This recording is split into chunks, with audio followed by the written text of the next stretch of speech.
मंगलाचरण करेंगे। ओम नमः सिद्धेभ्यः जय श्री ओम नमः सिद्धेभ्यः जय श्री ओम नमः सिद्धेभ्यः। मंगलम भगवान वीरो मंगलम गौतमो गणी मंगलम कुंद कुंदाद्यो जय धर्मोस्तु मंगलम। सर्वमंगल मांगल्यम सर्व कल्याण कारकम प्रधानं सर्वधर्माणां जैनं जयतु शासनं। जैनं जयतु शासनं जैनं जयतु शासनं। नमः समय साराय स्वानुभूत्या चकाशते चित स्वभावाय भावाय सर्वभावांतरक्षिदे। अध्यात्म अमृत कलश का सर्व विशुद्ध ज्ञानाधिकार हम लोग पढ़ रहे हैं, जिसमें जो चर्चा हो रही है वो ये है कि जीव को वास्तव में बंधन में कौन डालता है, इस बात का ही विवेचन चल रहा है। ज्ञानी को बंधन में क्यों नहीं डाल पाती वही वस्तुएं जो अज्ञानी को बंधन में डाल देती हैं। तो बहुत सारे प्रश्न हैं इस संबंध में जो बहुत सटीक हैं, और हम और आपके जैसे लगता है कि इस उद्देश्य से ही बनाए गए हैं कि हमें कर्ता भोक्ता का जो संबंध है वो समझ में आता नहीं। अपन ने इसमें सिद्धांत में पढ़ा कि जो करता है वही भोगता है, जो करता नहीं है वह भोगता भी नहीं।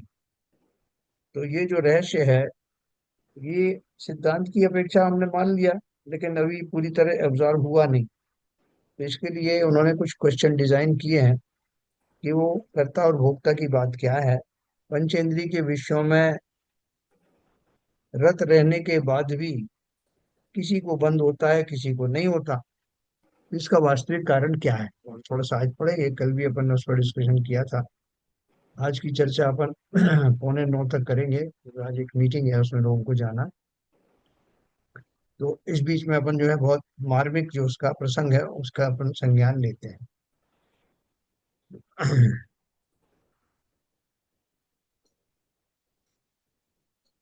इसमें किसी ने ये बोल दिया है।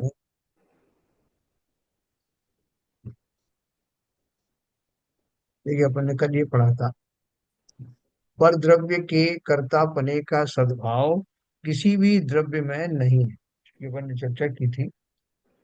पर द्रव्य के कर्तापने का सद्भाव किसी भी द्रव्य में नहीं है। सभी द्रव्य अपनी अपनी पर्यायों के स्वयं ही करता है। ऐसा सिद्धांत होते हुए भी सिद्धांत से अनभिज्ञ अज्ञानी मिथ्यात्व परिणाम के प्रभाव से अपने को पर का कर्ता मानते हैं और बंधन में पड़ते हैं। ऐसे अज्ञानी जैन कुलोत्पन्नों में भी पाए जाते हैं, तथा बाह्य लिंग धारण कर द्रव्यलिंगी मुनि भी बन जाते हैं। वे सच्चे जैन नहीं है, जैनाभास हैं। सच्चा जैन तो वह है जो जिनोक्त तत्वों का श्रद्धानी है। ऐसे जैनाभास मोक्ष के अत्यंत अभिलाषी भी हों तो भी मिथ्या धारणाओं के सद्भाव में उन्हें विकारी भाव होते हैं, और ये भाव ही उन्हें संसार के बंधन में बांधे रहते हैं। देखो, ये जो एक शब्द है ना, ये पर द्रव्य के कर्तापने का सद्भाव किसी भी द्रव्य में नहीं है। जैसे अभी कहीं पे आग लग गई, तो आग लगने में बहुत सारी जगह आता है कि एक जो गिलहरी थी वो भी अपनी पूंछ में कुछ पानी ले करके गई और उसने उसको बुझाने की कोशिश की। एक चिड़िया थी, उसने भी अपने मुंह में चोंच में पानी भर करके वहां डाला। हाँ, जिससे जो सामर्थ्य था जिसके अंदर में, और जो जैसे अंग उसके पास थे, उन अंगों का प्रयोग करके उसने यथायोग उनका प्रयोग किया। मनुष्य थे तो उन्होंने मनुष्य जैसा व्यवहार किया, पशु थे तो पशुओं जैसा व्यवहार किया। लेकिन मैं चाहूं कि पशु मेरे जैसा व्यवहार करें, पक्षी मेरे जैसा व्यवहार करें, तो वो कर नहीं सकते, क्योंकि अपनी अपनी सामर्थ्य और अपने अपना जो जो गुण उनमें है, वो गुण किसी और के द्वारा बनते नहीं और दूसरे उसको प्रभावित नहीं कर सकते। तो सभी द्रव्यों के बारे में ये अवश्य जान लेना। जैसे कोई कलेक्टिव कोई घटना घटती है कि अपन उसको ढूंढते हैं कि उसमें कर्ता कौन है, तो वो कलेक्टिव घटना में एक अपेक्षा से वो सभी करता है। किस अपेक्षा से? कि सब अपने अपने जो उनकी सामर्थ्य है, अपनी योग्यता है, उसके हिसाब से अपना अपना कार्य करते हैं, क्योंकि वो वही कर सकते हैं। और एक ये भी कह सकते हैं कि उनका कर्ता कोई नहीं, सामूहिक रूप से उनका कोई कर्ता नहीं। क्यों? कि उनके अलग अलग कार्यशैली के कारण, अपने अपने योग्यताओं के अलग अलग होने के कारण संयुक्त रूप से एक कार्य हो गया। उस कार्य में उन सबकी योग्यता निमित्त रूप से कही जा सकती है ना। ये इस बात को बहुत अच्छे से समझना। जैसे द्वारका नगरी का मैंने आपको उदाहरण दिया कि द्वारका नगरी 12 साल बाद जली। ये उनका स्टेटमेंट आया नेमिनाथ भगवान का, और उस स्टेटमेंट के फलस्वरूप लोगों में अलग अलग प्रकार की प्रतिक्रियाएं हुई। उस प्रतिक्रियाओं के फलस्वरूप किन्हीं लोगों ने दीक्षा ले ली, कोई लोग जो है उस आग बुझाने के लिए तैयार हो गए, किन्हीं लोगों ने वो घटना ही ना होने देने की बात सोची, कोई दीपायन मुनि के पास जाके उनको समझाने चले गए, किसी ने मध्य बनने की मुनादी कराने के लिए कृष्ण जी के पास पहुंच गए। तो सबने अपना अपना कार्य किया। अब बोले साहब कि वो फिर भी द्वारका नगरी जली, तो किसने जलाई? जलाने वाला कौन था? माचिस किसने दिखाई? या उनका जो मुनिराज के कंधे से जो निकला पुतला, इसलिए मुनिराज ही उसके जिम्मेदार हैं? ऐसा नहीं। उनकी अपनी योग्यता के हिसाब से वो उस तो तात्कालिक योग्यता के हिसाब से वो क्रोध के कारण से वो पुतला निकलना था, वैसे रिद्धिधारी मुनि थे। लेकिन जो बाकी की और घटनाएं हुई कि उनको ऐसा आया ही क्यों, तो वो सब उसके लिए रिस्पॉन्सिबल है। इसलिए कोई भी जब कार्य कलेक्टिवली होता है तो उसमें दोनों बात कह सकते हैं कि कोई भी उसका करता नहीं है, कोई सिंगल पर्सन उसका करता नहीं है, और कोई सभी लोग करता है। ये भी अपने हिसाब से एक अपेक्षा से सही, क्योंकि सब लोगों की अपनी अपनी योग्यता है और कंबाइंड रूप से वो उस घटना का निमित्त बनता है। तो यहाँ जो बात कही है कि परद्रव्य के कर्तापने का सद्भाव किसी भी द्रव्य में नहीं। मैं किसी दूसरे द्रव्य को परिणमा नहीं सकता, उससे कार्य नहीं करा सकता। वह द्रव्य अपनी ही योग्यता के कारण उस रूप परिणमन होगा, चाहे वो आत्मा हो, चाहे कोई भौगोलिक वस्तु। सभी द्रव्य अपनी अपनी पर्यायों के स्वयं ही करता है। देखो इससे ज्यादा क्लियर क्या हो सकता है? सभी द्रव्य अपनी अपनी पर्यायों के स्वयं ही करता है, ऐसा सिद्धांत होते हुए भी सिद्धांत से अनभिज्ञ अज्ञानी मिथ्यात्व परिणाम के प्रभाव से अपने को पर का कर्ता मानते हैं और बंधन में पड़ते हैं। देखो मैं व्यवहार की बात नहीं करता, व्यवहार में तो अपन बहुत सारी बातें करते हैं। जैसे अब मैंने आज उनको इतना सुनाया कि अब आगे से वो मेरे सामने खड़े भी नहीं होंगे, और दूसरों को भी बोल तुम भी ऐसे ही किया करो। बहुत सारे हम विशेषण यूज करते हैं, वो साहब लातों के भूत बातों से नहीं मानते, वो टिट फॉर टैट करना चाहिए। और देखते भी हैं, प्रैक्टिकली ऐसा होता हुआ देखते हैं। तो कई बार अपने को लगता भी है कि ये सिद्धांत सही है, क्योंकि वो उग्र व्यक्तियों ने कुछ कहा तो वो मान जाते हैं लोग साहब, शांत रहने वाले कहते तो मानते नहीं। तो अपन उससे अंदाज लगा लेते हैं और अपना ही एक सिद्धांत बना लेते हैं।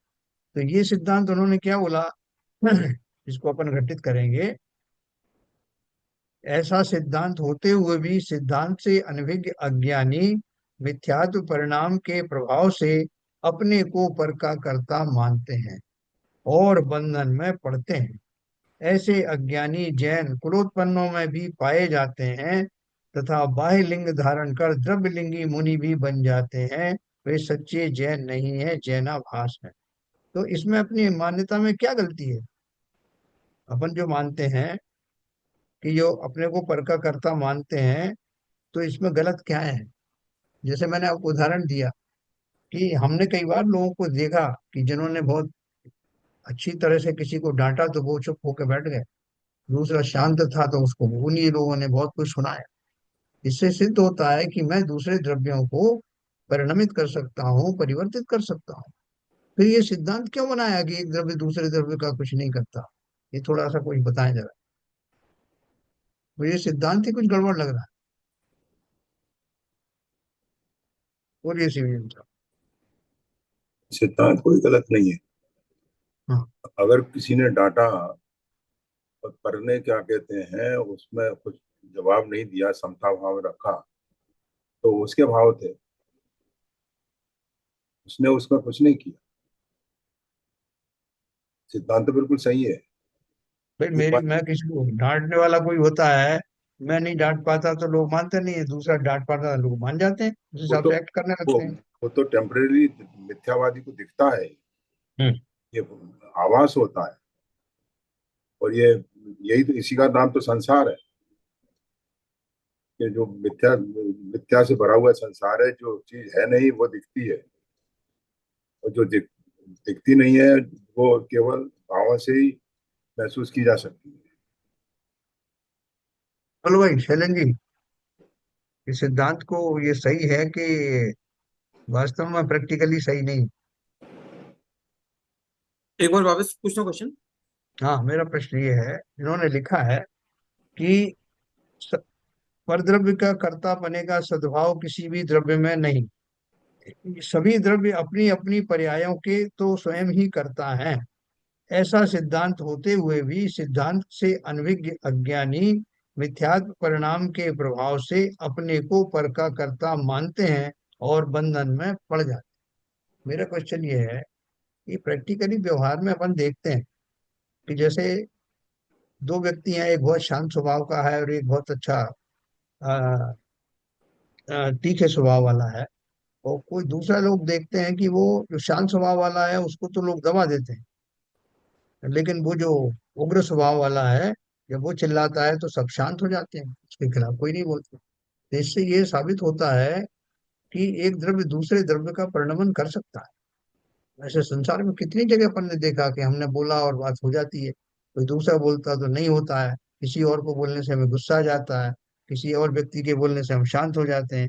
इन सारी घटनाओं से सिद्ध होता है कि एक द्रव्य दूसरे द्रव्य को अवश्य ही प्रभावित कर सकता है, उन्हें परिणमा सकता है। ये ऐसा मेरा मानना है, और सिद्धांत ऐसा मना कर रहा ये तो भ्रांति अभी सबकी है ही है और मानते ही हैं इसको, उसमें तो कोई दो राय नहीं है।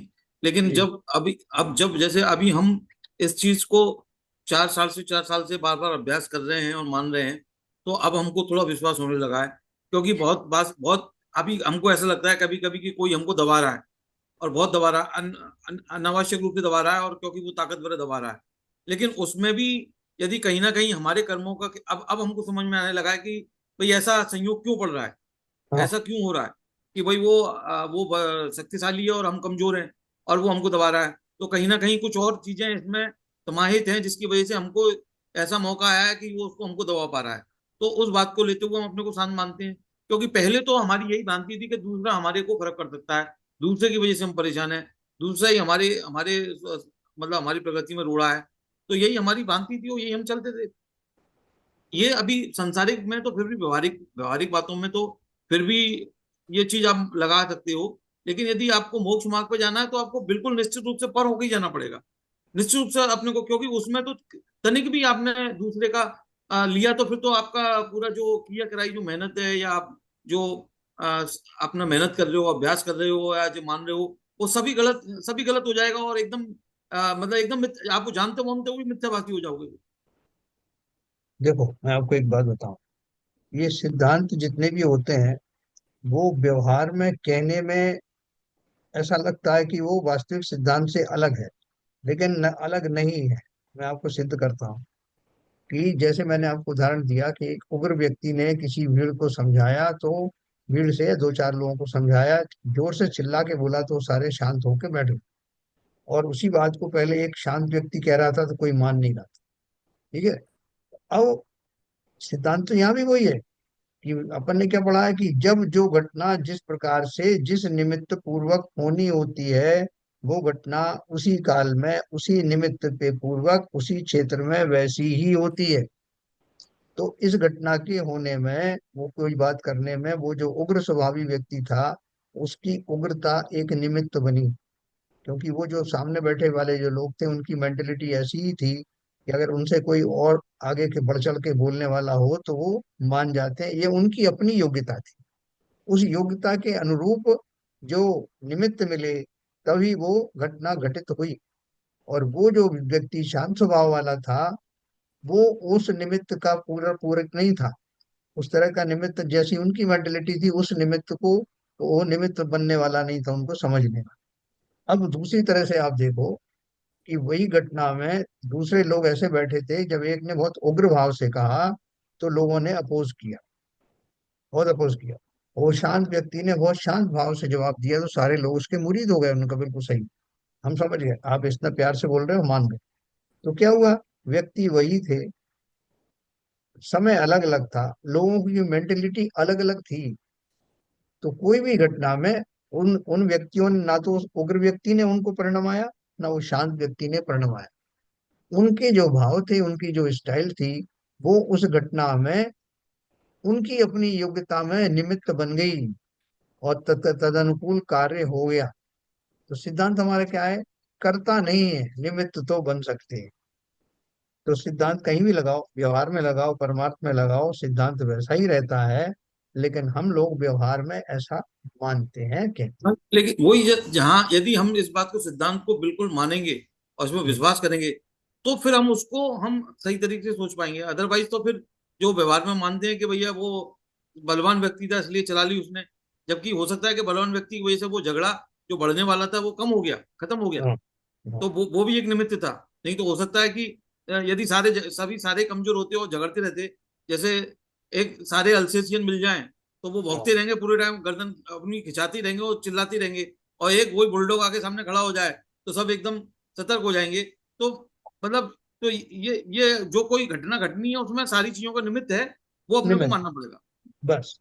क्योंकि परिणमेंगे तो वही, जो शांत होने की काम है तो वो तो उन्हीं लोगों को करना है, शांत हो या ना हो। लेकिन निमित्त जिसका, अगर उनके शांत होने में जो निमित्त बनना है, वैसा उसको संयोग मिला, तो वो शांत हो जाएगा। लेकिन परिणमा नहीं सकता, कोई ये गारंटी नहीं दे सकता कि मैंने उनको करा दिया। क्योंकि करने वाला व्यक्ति या वस्तु स्वयं होती है। एक व्यक्ति या एक वस्तु किसी अन्य को उसकी योग्यताओं के पार नहीं परिणमा सकती। ये विशेष ध्यान हमको रखना है, और ये सिद्धांत सब जगह लगा। ठीक है। फिर उन्होंने बोला, ये जो द्रव्यलिंगी मुनि होते हैं, तो उनकी उनकी वहां तक की उन्होंने बात कही, ऐसे अज्ञानी जैन कुलोत्पन्नों में भी पाए जाते हैं। कुलोत्पन्नों मतलब उच्च कुलों में। तथा बहिर्लिंग, बाह्य लिंग धारण कर द्रव्यलिंगी मुनि भी बन जाते हैं। वे सच्चे जैन नहीं है, जैनाभास हैं। सच्चा जैन तो वह है जो जिनोक्त तत्वों का श्रद्धानी है। ऐसे जैनाभास मोक्ष के अत्यंत अभिलाषी भी हों, तो भी मिथ्या धारणाओं के सद्भाव में उन्हें विकारी भाव होते हैं, और ये भाव ही उन्हें संसार के बंधन में बांधे रखते। देखो, आज तक हमें इस बात पर विश्वास नहीं आया। मंदिरों में जाते हैं तो हजारों स्त्री पुरुष जो है, कोई विधान कर रहा है, कोई पूजन कर रहा है, कोई आठ आठ पूजन कर रहा है, कोई जो परिक्रमा लगा रहा है, कोई गंधोदक जो है लगा रहा है, कोई परिक्रमा, ये क्या बोलते हैं, अभिषेक कर रहा है। और सब इतने तन्मय होकर के लग रहे हैं। हाँ, एक आदमी पीछे बैठा हुआ सोच रहा है कि मैं तो ये सब कर नहीं पा रहा हूँ। तो सब मोक्ष के अधिकारी तो यही सब है, मोरलेस। मेरा क्या होगा? मेरा तो ना तो ये सब करने का मन हो रहा है, ना मेरा ऐसा भाव बन रहा है। मेरा भाव तो खाली ये हो रहा है कि मैं एक टक जिनेन्द्र देव की प्रतिमा को देखता रहूं, उनके गुणों का चिंतन करता रहूं। स्वयं में और उनमें जो है कोई भेद नहीं, ऐसा बैठ करके भेद विज्ञान क्यों करता हूँ। लेकिन मैं डामाडोल हो जाता हूँ ये देख करके कि मैं अकर्मण्य जैसा बैठा हुआ हूँ। मुझे मोक्ष होगा या इनको होगा, जो कितने डायनेमिक हैं। ये हमें बार बार ये बात आती है। और फिर मैं भी भ्रमित होकर के सब छोड़ छाड़ के भैया अपन पीछे रह जाएंगे, मोक्ष इनको हो जाएगा। तो अपन ने भी अपना चिंतन छोड़ा, और अपन भी लग लिए परिक्रमा लगाने। तो जो वास्तविक माल था, उन्होंने क्या बोला लेकिन लास्ट में, ऐसे जैनाभास मोक्ष के अत्यंत अभिलाषी भी हों। कौन? जो ये चक्कर लगा रहे हैं और सब जो बाह्य क्रियाएं कर रहे हैं, वो चाहते हैं कि मोक्ष मिल जाए, लेकिन मोक्ष का ये राह नहीं। तो भी मिथ्या धारणाओं के सद्भाव में है। क्या मिथ्या धारणा है? भरपूर सुखी कर दोगे तुम, यह सोचे सन्मुख खड़ा रहा। भारत जी की पूजन है। जिनेन्द्र देव के सामने निरीह भाव से खड़ा हूं कि भगवान मुझे कुछ ना कुछ मेरा भला जरूर कर दे, यह सोचे सन्मुख खड़ा रहा। तो जिनकी ये धारणा है, वो तीन काल में भी मोक्ष नहीं जा सकते। क्या बात कर रहे हैं साहब, कितना उग्र विचारे भक्ति कर रहे हैं। और सब वो कह रहे हैं कि भगवान के ऊपर ही सब छोड़ दिया है, कि भगवान आप ही कर सकते जो भी है। इतना समर्पण है उनका, और आप बोल रहे हो कि उनका कुछ नहीं होगा। मोक्ष होगा तो उसका होगा जिसने ये विचार किया है कि तुम में मुझ में अंतर ही क्या, मैं क्या बन सकता ना। हाँ, ईश मैं क्या ना पा सकता वे गुण, जिन्हें देख नम जाता शीश। जिनका ये चिंतन है वही मोक्ष जाएंगे, चाहे किसी को बुरा लगे या भला लगे। आचार्य अमृतचंद ने बहुत क्लियर कट बोल दिया। लास्ट लाइन में नहीं कहा, ऐसे जैनाभास मोक्ष के अत्यंत अभिलाषी भी क्यों ना हो, तो भी मिथ्या धारणाओं के सद्भाव में। मिथ्या धारणा क्या यही है कि वहां भगवान भेज देंगे, उन्हें विकारी भाव होते हैं, और ये भाव ही उन्हें संसार के बंधन में बांधे रहते। देखो विकारी भाव दो तरह के। एक विकारी भाव तो अपन जानते हैं कि राग द्वेष आदि से जो भरे हुए जो है, विषय आशाएं वगैरह जो विकारी भाव हैं। शुभ भाव भी विकारी भाव है, क्योंकि जो आपका जो न्यूट्रल गियर है, न्यूट्रल क्या है, ना शुभ है ना अशुभ है, जैसा स्वभाव है वैसा भाव ही वास्तविक भाव है। उसी भाव पूर्वक अनंत जीव सिद्ध बने हैं, और उन्हीं भाव पूर्वक हम भी सिद्ध बनेंगे। तो इसलिए विकारी भाव कौन से हुए? शुभ अशुभ भाव तो विकारी सब जानते ही हैं। शुभ भाव भी, कि ये भक्ति आदि करने से ही मैं मोक्ष चला जाऊंगा, मुझे अपने स्वभाव का चिंतन करने की आवश्यकता नहीं, मुझे अपना स्वरूप का किसी भी प्रकार से स्वरूप में जाना कार्यकारी नहीं होगा, ऐसा मानने वाले कभी मोक्ष जाते नहीं। इसमें ये सब पड़ाव पड़ते हैं, भक्ति आदि के भाव भी आते हैं, हम गृहस्थ की भूमिका में हैं, लेकिन वो सदगृहस्थ ये जानता है कि भूमिका में ये आए बिना रहते नहीं है, लेकिन मोक्ष जाने के लिए अंत तोक्तवा शुभ अशुभ दोनों का परित्याग करके जो मैं हूं उस स्वभाव का दर्शन करना ही होगा। ऐसा सोचने वाला ही द्रव्यलिंगी से बदल करके भावलिंगी बन जाता है ना। ये सिद्धांत ऐसा अपने अंदर में रटा लेना, समझ लेना। आप खूब भक्ति करो, खूब तीर्थ यात्रा करो, सब कुछ करो जो आप कर रहे हैं अपनी भूमिका में, लेकिन बैकग्राउंड में ये अवश्य जानना कि अगर इस सब से मोक्ष हो जाता, तो वो मारीची ने भी बहुत सारी तीर्थ यात्रा की। वो तो स्वयं मुनि बन करके आदिनाथ भगवान से दीक्षित हुआ था, लेकिन क्या आश्रय हुआ उसका? ऐसे कितने ही लोग हैं, प्रथमान युग के शास्त्र भरे पड़े, और इसके विपरीत जिन्होंने चिंतन किया, अंजन चोर जैसे, उस चिंतन मात्र उन्होंने कौन सी पूजा पाठ करी, लेकिन अपना सद विचारों के फलस्वरूप मुक्ति के मार्ग को प्रशस्त किया। ऐसे बहुत सारी चीज। तो इसलिए अपन को सिद्धांत पकड़ना है कि वास्तव में सिद्धांत मोक्ष जाने के लिए क्या चाहिए। ये सब मंदिर आदि सपने उसमें पढ़ते हैं ना, यहाँ पर सामायिक पाठ में, मंदिर सुंदर और 16 कारण भावना के जो अर्घ है ना, उनको पढ़ो। उसमें लिखा है मंदिर चौकी ये सब जो, इनसे कुछ होने वाला नहीं। हम पढ़ लेते हैं बस खाली ऐसे ही छटपट के, हमें पूर्ण पूजा पढ़ना है, साहब ने 3 पूजन पढ़ी, क्या पढ़ा उसमें? अभी आज चंद्र प्रभु का जो है वो हुआ, क्या बोलते हैं, विधान हुआ। उस विधान के माध्यम से उनके सारे अतिशय जो है, केवल ज्ञान के अतिशय क्या है, जन्म के अतिशय क्या है, देवोपुनीत अतिशय क्या होते हैं, ये सब उसमें निकलते हैं। कि कितने लोगों ने उनको ध्यान से सुना या पढ़ा, कौन कौन से अतिशय होते हैं, तो अष्ट प्रातिहार्य कौन से हैं, अनष्ट प्रातिहार्य के बल से जो है किस तरह से होता है, पृथ्वी की क्या हालत होती है, भव्य जीवों का क्या होता है, कुछ नहीं समझे। जल्दी जल्दी अपनी घड़ी देख रहे हैं कि साहब टाइम खत्म हो। तो हमें अमृत काल में भी, ये अमृत काल था, ऐसे अमृत काल हमें रोज मिलते हैं, जिसमें हम उतने ही समय में उन वस्तुओं उन शब्दों को एब्जॉर्ब कर सकते हैं। 1 पूजन पढ़ो, 2 पूजन पढ़ो, लेकिन उसमें जो वर्णित सिद्धांत हैं उनको हृदयंगम करना, वही वास्तविक पूजा है। पूजा करने का कोई मना नहीं कर रहा, लेकिन कैसी पूजा करो, ये बात विशेष ध्यान से रखना। तो देखो इसलिए मैंने कल का ये विषय था, आज भी लिया उसको। ऐसे जैनाभास मोक्ष के अत्यंत अभिलाषी भी हों, तो भी मिथ्या धारणाओं के सद्भाव में उन्हें विकारी भाव होते हैं, और ये भाव ही उन्हें संसार के बंधन में बांधे रहते। हम और आपने पूजन पाठ कम नहीं किए, अनादि काल से करते चले आ रहे हैं। कितनी बार मुनि बने, कितनी बार का अर्थ क्या बताया उन्होंने कि पीछे कमंडल वो इकट्ठे करने जो हमने लिए थे, तो सुमेरु पर्वत से ऊंचा ढेर लग जाए। लेकिन वास्तविक भाव से हमने इस सिद्धांत को माना नहीं, इसलिए संसार में पड़े हुए। एक प्रश्न पढ़ के अपन समाप्त करेंगे। जीव को sorry,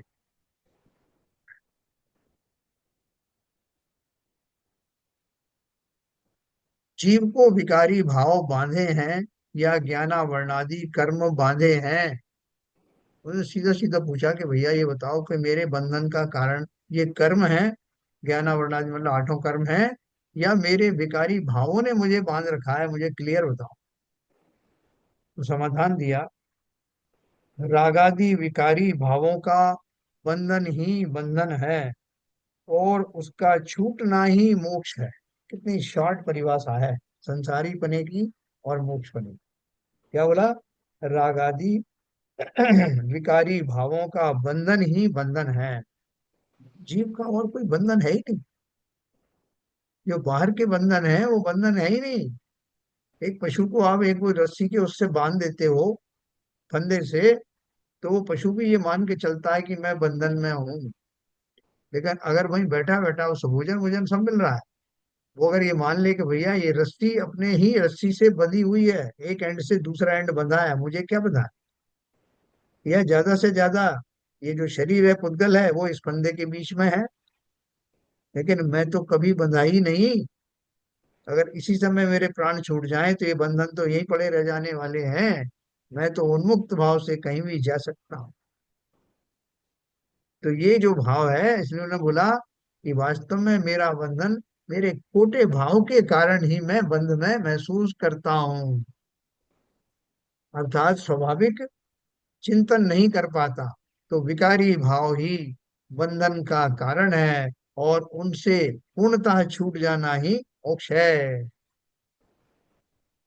क्योंकि जिस समय जीव के भाव, वो जो शुक्ल ध्यान की बात अपन करते हैं ना, तो शुक्ल ध्यान के समय में जीव को क्या हो जाता है और कर्मों की निर्जरा कैसे होती है, मैकेनिज्म समझना जरा। कि मैंने कागज में बहुत सारी गोंद लगा करके दूसरे कागज से चिपका दिया। अब वो कब तक चिपका रहेगा? जब तक कि उनके बीच का वो बाइंडिंग फोर्स है, वो जो गोंद नाम की वस्तु है, वो उसका असर समाप्त ना हो जाए। समाप्त होते ही वो कागज अलग अलग हो जाएंगे। ठीक उसी प्रकार मेरा कर्मों से भरा हुआ कोश, जो मैं कहता हूं कि वो आत्मा के साथ उनका बंधन हो जाता है। बंधन कैसा है? वो ऐसा ही बंधन है। वो गोंद रूपी मेरे रागादि परिणाम समाप्त होते ही वो सारे पदार्थ का चिपकाव समाप्त हो जाता है और कर्मों से मुक्ति मिल जाती है। संपूर्ण रूप से कर्मों का अभाव हो जाना वही मोक्ष है। ये तो हुई फिजिकल बात। देखिए आंतरिक भाव क्या हुई? रागादि की समाप्ति हो जाने के कारण, वो चिपकने वाला भाव समाप्त हो जाने के कारण कर्म बंधन समाप्त हो जाते हैं, निर्जरित हो जाते हैं और मैं मोक्ष को प्राप्त होता हूं। तो जड़ में क्या है? जड़ में रागादि भाव। रागादि विकारी भावों का बंधन ही बंधन है और उसका छूटना ही मोक्ष है। रागादि भावों के निमित्त से आने वाली कार्माण वर्गणाएं स्वयमेव ज्ञानावरणादि नाना रूप परिणमन कर जाती। जैसा ये कागज में इधर वाला जो था, ये गोंद से चिपकाया था, नीचे वाला फेविकोल से चिपकाया, तीसरे के लिए कोई और सोल्यूशन लगाया था। तो जो भी सोल्यूशन लगाए हैं, जिनसे जितनी डिग्री का चिपकाव आया है, वो सारी डिग्री अगर निकल जाती है तो वो कागज जो है छूट जाएगा।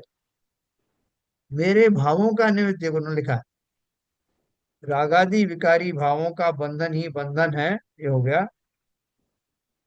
रागादि भावों के निमित्त से आने वाली कार्माण वर्गणाएं स्वयमेव ज्ञानावरणादि नाना रूप परिणमन कर जाती है।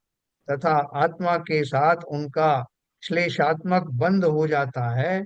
वस्तुतः विचार किया जाए तो ये कर्म बंध तो आते जाते छूटते रहते हैं। कार्माण वर्गणाएं पुरानी छूट जाती हैं, नवीन बंध जाती हैं, ऐसी परंपरा अनादि से है। इनका संयोग वियोग दोनों होते रहते हैं, पर रागादि भाव कर्म आत्मा के विकारी भाव हैं। कोई आत्मा से भिन्न पदार्थ नहीं है, आत्मा के ही परिणाम है। अतः इनकी परंपरा का सद्भाव ही आत्मा का बंधन है, और उनकी परंपरा का अभाव ही मोक्ष है। देखो, ये जो मैंने आपको बताया, ये बहुत चिंतन वाली बात है। इसका चिंतन अपन कल भी इसको एनालाइज करेंगे। मैं अभी जाते जाते ही आपको 1 मिनट मैं इसके बारे में बताता हूँ कि ये जो इन्होंने एक बात कही ना कि कर्म तो आते जाते रहते हैं। हमारे शरीर में कोई रोग हो जाता, आपने देखा होगा कि बहुत सारे रोग ऐसे होते हैं कि जिनकी इंटेंसिटी कभी बहुत ज्यादा बढ़ जाती थी, आज बहुत दर्द हो रहा, कल कम था, या आज कम है कल फिर बढ़ गए। हाँ, तो अपन को समझ में नहीं आता कि ऐसा क्यों हो रहा है। क्योंकि हमारे कर्म दो तरह के होते हैं। एक कर्म तो वो हुए जिनकी एक स्थिति बंद हो गया कि इतने साल तक, इतने समय तक वो रहेंगे, लेकिन उनकी इंटेंसिटी बीच में कम ज्यादा होती रहेगी, ये भी उस चिप के अंदर में रिकॉर्डेड है। मैंने कर्म भी ऐसे ही बांधे थे, कभी हल्के कभी ये सब मिला के जो पैकेज बना, तो उसके फलस्वरूप कभी मुझे कभी दर्द कम हुआ, उसी तरह का उसी जगह का दर्द कभी कम हुआ, कभी ठीक हो गया, कभी फिर हो गया। एक एक स्थिति ये चलेगी। दूसरी स्थिति में है कि रोग ठीक हो गया था, तो थोड़े दिन तक रोग ठीक रहा, साहब फिर से हो गया, रिलैप्स हो गया। मैंने वो सब इलाज किया साहब, तो चला गया, लेकिन फिर से रिलैप्स हो गया। वो कौन सी स्थिति है कि मैंने वही विकारी भाव जिनसे वो कर्म बांधे थे, एक समय आया कि वो भावों से मैं मुक्त हो गया, और वो जो कर्म बांधा था वो निर्जरित हो गया फल देकर।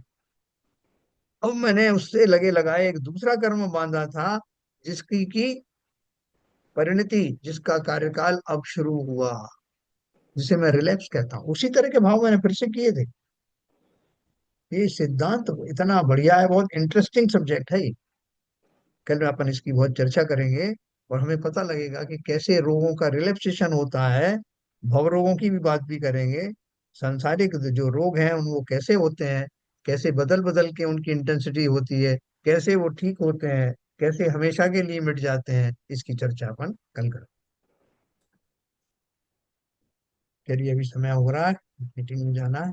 ललित जी इसका निर्माणी स्तुति करें।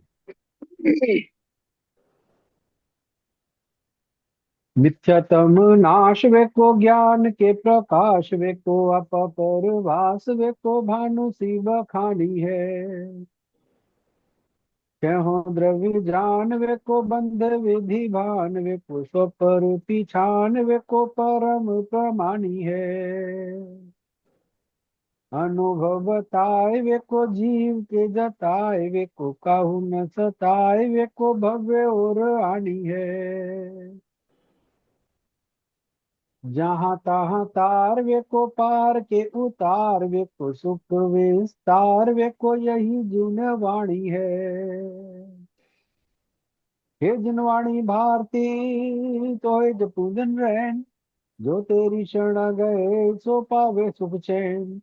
क्या वाणी के ज्ञान से सूझे लोकालो, तो वाणी मस्तक धरो सदा देती हैं धो, सदा देती हैं धो। जिन रैन गुणवाणी जो माता तेरी की शरण जय। गए तो पावे।